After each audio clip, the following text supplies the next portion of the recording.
पृथ्वी news, नवा ध्यास नवे पर्व। भारत रत्न डॉक्टर बाबासाहेब आंबेडकरांचा भारत रत्न डॉक्टर बाबासाहेब आंबेडकरांचा अखिल भारतीय काँग्रेस पक्षाचा राहुल गांधी तुम आगे बढ़ो, हम तुम्हारे साथ हैं। राज बाबा तुम आगे बढ़ो, हम तुम्हारे साथ हैं। विद्यार्थ्यांच्या अन्य मागण्यांसाठी कराडमध्ये काँग्रेसचा कॅन्डल मार्च। नीट आणि सीबीएसई संदर्भातील विद्यार्थ्यांच्या अन्य मागण्यांना पाठिंबा देण्यासाठी कराडमध्ये सातारा जिल्हा काँग्रेस कमिटीच्या वतीने कॅन्डल मार्च आणि सत्याग्रह आंदोलन आयोजित करण्यात आले। अखिल भारतीय काँग्रेस कमिटीचे अध्यक्ष खासदार मल्लिकार्जुन खरगे यांच्या आदेशानुसार महाराष्ट्र प्रदेश काँग्रेस कमिटीचे अध्यक्ष हर्षवर्धन सपकाळ आणि माजी मुख्यमंत्री पृथ्वीराज चव्हाण यांच्या मार्गदर्शनाखाली जिल्हाध्यक्ष नामदेवराव पाटील आप्पा यांच्या नेतृत्वात हे आंदोलन पार पडले। कराड येथील भारतरत्न डॉक्टर बाबासाहेब आंबेडकर स्मारक परिसरात झालेल्या या आंदोलनात काँग्रेसचे पदाधिकारी, कार्यकर्ते, विद्यार्थी आणि नागरिक मोठ्या संख्येने सहभागी झाले। विद्यार्थ्यांवरील कथित अमानुष कारवाईचा निषेध करत त्यांच्या न्याय मागण्यांना पाठिंबा देण्यात आला।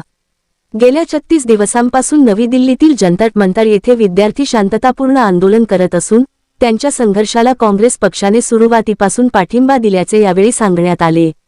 दरम्यान केंद्रीय शिक्षण मंत्री धर्मेंद्र प्रधान यांनी आपल्या पदाचा राजीनामा दिल्याच्या पार्श्वभूमीवर उपस्थितांनी हा निर्णय विद्यार्थी एकजुटीचा आणि लोकशाही मूल्यांचा विजय असल्याची भावना व्यक्त केली।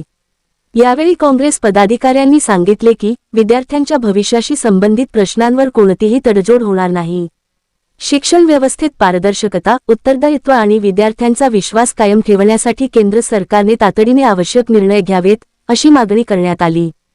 तसेच विद्यार्थ्यांच्या न्याय मागण्या तातडीने मान्य करून शिक्षण व्यवस्थेतील त्रुटी दूर कराव्यात आणि विद्यार्थ्यांमध्ये निर्माण झालेला अविश्वास दूर करावा, अशी मागणी सातारा जिल्हा काँग्रेस कमिटीच्या वतीने करण्यात आली। अशाच ताज्या बातम्यांसाठी आजच आमच्या चॅनलला लाईक, शेअर आणि सबस्क्राईब करायला विसरू नका। सागर दंडवते, पृथ्वी न्यूज, कराड। गेल्या 36 दिवसापासून नीट घोटाळ्यामध्ये भारत सरकारकडून नीट पेपर फुटीचा जो घोटाळा झाला त्यासाठी विद्यार्थ्यांनी जे आंदोलन केलेलं आहे त्यामध्ये एका विद्यार्थिनीचा मृत्यू झाला, पोलिसांच्या लाठीचार्जमध्ये मृत्यू झाला। म्हणून हा काँग्रेस अखिल भारतीय काँग्रेस पक्षाच्या तर्फे सातारा जिल्हा काँग्रेस कमिटीच्या तर्फे आपण हा कॅन्डल मार्च मोर्चा आयोजित केलेला आहे। तरी आज जरी धर्मेंद्र प्रधान यांनी जरी राजीनामा दिला असला तरी त्यांना अटक व्हावी, अटक करावी व देशाचे पंतप्रधान नरेंद्र मोदी यांनी देशाची माफी मागावी।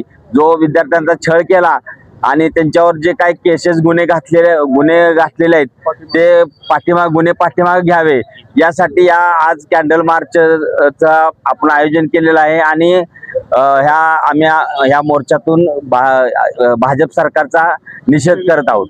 भारतरत्न डॉक्टर बाबासाहेब आंबेडकर यांच्या पुतळ्यासमोर आपण त्यांना अभिवादन करून राष्ट्रीय काँग्रेस पक्षाचा या ठिकाणी कॅन्डल मोर्चा आयोजित केलेला आहे।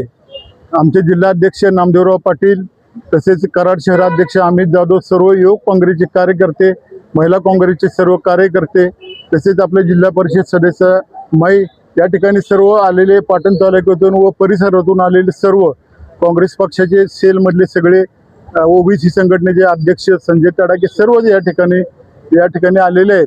आणि आज या ठिकाणी 36 दिवस जे दिल्लीमध्ये जंतर मंतरवर जे उपोषण चाललं होतं त्याला आज खऱ्या अर्थाने आपल्याला यश मिळालेलं आहे। अनेक दिवसापासून आज महाराष्ट्र प्रदेश काँग्रेस कमिटी, महाराष्ट्राचे अध्यक्ष हर्षवर्धन सपकाळ यांनी आधीच नियोजन केलं होतं की 25 जुलैला संध्याकाळी आपण कॅन्डल मार्च मोर्चा करायचा आहे।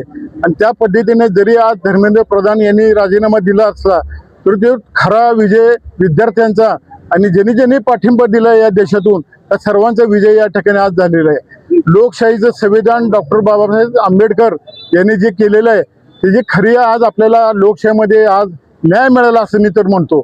आणि आपली अजून जंतर मंतरवरचा जो मोर्चा आहे, आता उद्या सुद्धा मुंबईला मोठा आहे राज ठाकरे आणि उद्धव ठाकरे यांचा, पण आपलं अजून आमरण उपोषण चालूच आहे। कारण त्याचं असं आहे की लाखो विद्यार्थ्यांच्यावर जे गुन्हे दाखल झालेले आहेत ते पाठीमागे घेतले पाहिजेत।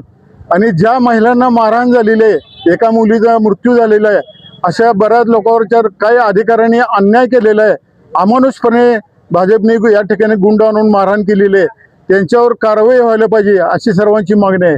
आज या ठिकाणी आम्ही माननीय श्री पृथ्वीराज चव्हाण माजी मुख्यमंत्री यांच्या मार्गदर्शनाखाली कराडमध्ये हा कार्यक्रमाचं आयोजन केलेलं आहे आणि आपल्याला यश आलं तरी आणखीन पुढं काही 2 मागण्या आहेत, त्या मागण्या होईपर्यंत आपले हे असंच आंदोलन चालू राहील.